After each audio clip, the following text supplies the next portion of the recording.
اعوذ باللہ من الشیطان الرجیم، بسم اللہ الرحمن الرحیم۔ Good morning. تو کیا حال ہے ناظرین؟ امید ہے آپ سب لوگ ٹھیک ہوں گے ماشاءاللہ۔ تو آج جس ٹاپک پہ بات کرنی ہے دیٹ از یوکرینین وار اور Ukrainian issue from Islamic perspective. تو آج ہم نے دیکھنا ہے کہ ڈیفینیٹلی ہم لوگ مسلمان ہیں اور اسلام ہمارا مذہب ہے، تو ہمیں ڈیفینیٹلی دنیا میں جو کچھ ہو رہا ہے ان تمام حالات پہ بھی، کرنٹ افیئرس پہ بھی نظر رکھنی چاہیے، اور یہ سب ہمارے بھائی ہیں ڈیفینیٹلی، اور اسلام ایک آئیڈیل مذہب ہے اور اس میں this is the complete solution and Quran is the basically operating system of this whole world. تو اس میں اسلامک پرسپیکٹو میں پہلے تو اس ایشو کو دیکھیں گے کہ ایشو ہے کیا۔ اکثر لوگوں کو اس کے بیک گراؤنڈ کا نہیں آئیڈیا، تو تھوڑی سی ذرا اس کو ہائی لائٹ کر لیں گے کہ جو یوکرینین ایشو کیا ہے، اور اس میں ولادیمیر پوٹن جو ہے اور رشیا اور نیٹو فورسز اور یورپین کنٹریز کے بیچ میں کیا ایشوز چل رہے ہیں، اور یوکرین بیسیکلی کیا چاہتا ہے، اور یہ پچھلے 100 سال ان کے ساتھ کیا ہوتا رہا۔ تو تھوڑا سا اس کے پس منظر کو سمجھنا ضروری ہے، اور جیسے اس کو ہم سمجھ جائیں گے پھر ہم دیکھیں گے فرام اسلامک پرسپیکٹیو مطلب واٹ از دا سولوشن۔ لیکن اس میں دیکھیں گے کہ جو سارے سویلائزڈ نیشنز ہیں تو وہ کیوں آخر جو اپنے آپ کو اتنا ڈیولپڈ کنٹریز کہتی ہیں، تو یہ کیسی ایگزامپلس سیٹ کر رہی ہیں تمام دنیا کے لیے، اور یہ تو بات پھر اٹامک ویپنز تک اور بامبس تک اور وار تک چلی جائے گی، اور اس میں تو پھر تو پوری دنیا تباہ ہو جا سکتی ہے، کیونکہ جو دنیا ہے اب اگر آپ دیکھیں تو 2 پاورز اکٹھی ہو گئی ہیں، ایک طرف سے امریکہ اور اس کے الائنسز ہیں، اور دوسری طرف چائنا یا رشیا اور اس کے الائنسز ہیں۔ تو یہ ایک جنگ ہے اور یہ طاقت کی جنگ ہے، اور اس کو ڈیفینیٹلی دیکھنا ہے، اور ایک حدیث شریف کا مفہوم بھی ہے جب ہم سلوشن کی بات کریں گے، تو ابھی میں اس کا ذکر کرتا چلوں کہ قیامت اور آخرت کے قریب یہ ہو کہ ہم بہت سارے مسائل جو بھی ہمارے پیدا ہوں گے تو لوگ سمجھیں گے کہ ان کا حل پیسے میں ہے، حالانکہ پیسوں کی وجہ سے نہیں بلکہ ہمارے اپنے اعمال کی وجہ سے یہ پرابلمز آئے ہوں گے، لیکن پھر بھی ہم لوگ یہ سمجھیں گے کہ نہیں پیسہ آئے گا تو اسی سے ہی ہمارے مسئلے حل ہوں گے۔ تو ایکچولی اب ضرورت اس امر کی ہے کہ ہم اپنے جو عمل ہیں ان پہ تھوڑا سا توجہ کریں اور دیکھیں کہ جی what are the root causes,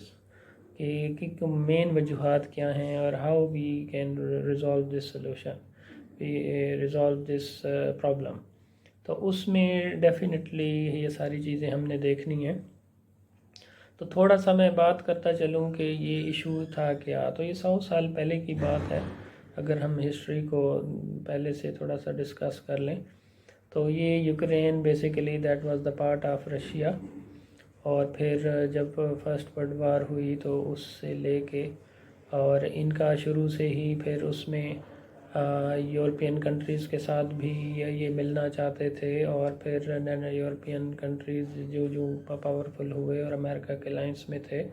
اور امریکہ میں اور اس کے الائنس میں جو کنٹریز تھے اس میں بیسیکلی کیپٹلزم تھا اور اس میں کمیونزم تھا، رشیا اور اس کے الائنسز میں۔ تو بہرحال وہ پھر رشیا اپنے حساب سے ڈومیننسی چاہتا تھا اور امریکہ اپنے حساب سے اس کو اپنے ساتھ الائنس میں شامل کرنا چاہتا تھا۔ تو اس طریقے سے 1949 میں پھر نیٹو کنٹریز بھی اکٹھی ہو گئیں اور ان کے الائنسز بڑھنا شروع ہو گئے، اور ایک ان دونوں کے بیچ میں ایک سول وار سٹارٹ ہوئی جو کافی سال چلتی رہی، اور پھر 1991 میں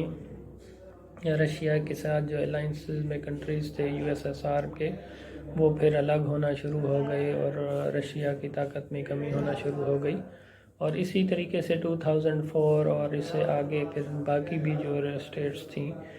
ریاستیں تھیں یو ایس ایس آر کی، تو وہ بھی الگ ہونا شروع ہو گئیں۔ تو الٹیمیٹلی اس میں یوکرین بھی فائنلی نیٹو کنٹریز کے ساتھ شامل ہونا چاہتا تھا،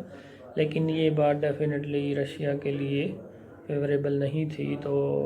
اس نے پوری کوشش کی، اور یہ اس میں 20 لاکھ سے زائد افراد متاثر ہوئے، اور پھر فائنلی رشیا نے فیب 2022 میں اٹیک کر دیا یوکرین پہ. تو اب آپ خود دیکھ رہے ہیں کتنی تباہی ہو رہی ہے، اور اس میں یورپین کنٹریز اور سارے ہی ڈسٹرب ہو رہے ہیں، اور اس میں گیس کے ایشوز، انرجی کرائسس، اور پوری دنیا ایک طرح سے جنگ کی طرف دھکیلی جا رہی ہے. تو اب یہ ساری سچویشن ہے، اور اس میں اگر ایز اے ہول ہم دیکھیں کہ اس میں ایشو کہاں ہے، تو اگر اوورآل دیکھا جائے تو یہ طاقت کی جنگ ہے، اختیارات کی جنگ ہے، اور پیسے کی جنگ ہے، اور سپر پاور کی جنگ ہے. تو میں یہ سمجھتا ہوں، اب حالانکہ یہ سب اپنے آپ کو بڑا سویلائزڈ نیشنز کہتے ہیں، تو اللہ جانے یہ کیسے سویلائزڈ ہیں. میرے پر پوائنٹ آف ویو سے، اسلام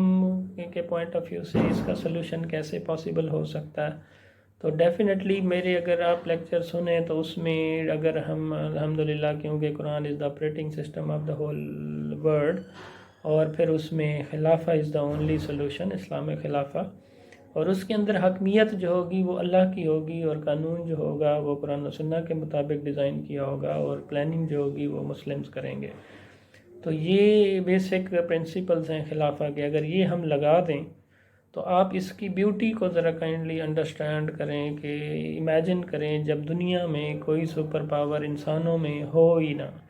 یہ تو کولونائزیشن کے تھرو کالونیز میں بنا دی گئیں انگریزوں نے، اور ملکوں میں تقسیم کر دیا ہمیں، اور یہ تیرا ملک، یہ میرا ملک، اور یہ تیری آرمی میری آرمی، اور ایٹم بم، اور تو ڈیفینیٹلی اس سے پرسنل بائسنسز بھی آ جاتی ہیں، ڈفرینسز بھی آ جاتی ہیں، ڈفرینس آف اوپینین بھی ہو جاتا ہے، اور اس سے الٹیمیٹلی جنگ کی طرف بات چلی جاتی ہے.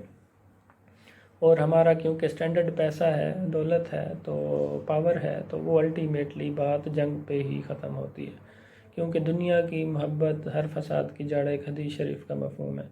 تو یہ سب ہمیں بتا دیا گیا ہے. تو اس کا ultimate the only solution is Islamic based خلافہ.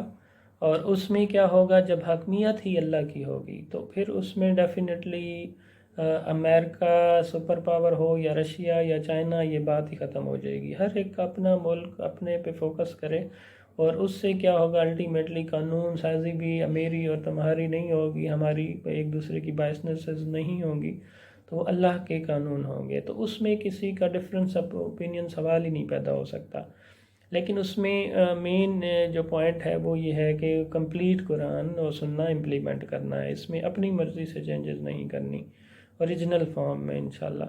تو اس سے الٹیمیٹلی جب ہم دیکھیں گے کہ یار نہ یہ امریکہ کی جنگ ہے، نہ یہ رشیا کی جنگ ہے، نہ چائنا کی جنگ ہے، تو یہ تو سب جب چیزیں ہی اللہ کے قبضے میں ہیں اور اللہ کی حاکمیت ہے، اور اللہ ایسا ماشاءاللہ مالک ہے جو اپنی دنیا آپ کے لیے ہے، انسانوں کے لیے بنائی ہے کہ تم جیو، اور محبت سے، پیار سے، دین اور اسلام سے، اور اس میں اللہ تعالیٰ کی عبادت کرو، اور آپس میں خوشی سے، امن سے، پیار سے، محبت سے رہو. تو جب اس میں یہ بات ہی ختم ہو جائے گی حاکمیت کی، تو اس میں نہ کوئی سپر پاور بننے کی کوشش کرے گا. The only super power will be Allah. تو جب اللہ سپر پاور، تو پوری دنیا ہی اللہ کی ہوگی، تو اس میں تو پھر جنگ کا سوال ہی پیدا نہیں ہوتا. تو this would be the ideal system انشاءاللہ. تو ایک دفعہ آج تک ہم نے اسلام کو ان ٹرو اسپرٹ کیونکہ امپلیمنٹ نہیں کیا، تو اب تک ہمیں ایڈوانٹیجز اور نور اور برکتیں اسلام کی ہم دیکھ ہی نہیں سکے. تو انشاءاللہ ایک دفعہ اگر ہم سب یہ قرآن و سنہ کی روشنی میں خلافہ، ڈیجیٹل خلافہ اسلامک امپلیمنٹ کر دیں، تو میرا نہیں خیال کہ تمام قسم کی جنگیں آٹومیٹکلی ختم ہو جائیں گی، اور ہر ایک اپنے اپنے علاقے میں خوش رہے گا، اور اس میں یہ سوال ہی پوائنٹ ہی ختم ہو جائے گا، ایشو ریزالوڈ ہو جائے گا کہ یہ کشمیر کا ایشو ہے کہ جی پاکستان سے ملنا یا انڈیا سے ملنا. ٹھیک ہے، اسی طرح فلسطین کا، اسرائیل کا ایشو ہو گیا، اسی طرح یوکرینین ایشو ہو گیا، اسی طرح جن جن ملکوں میں جنگیں ہو رہی ہیں وہ تمام ریزالو کی جا سکتی ہیں جب حاکمیت ہی اللہ کی ہو. تو پھر ہر بندہ اپنے ریسورسز کو اویل کرے ماشاءاللہ.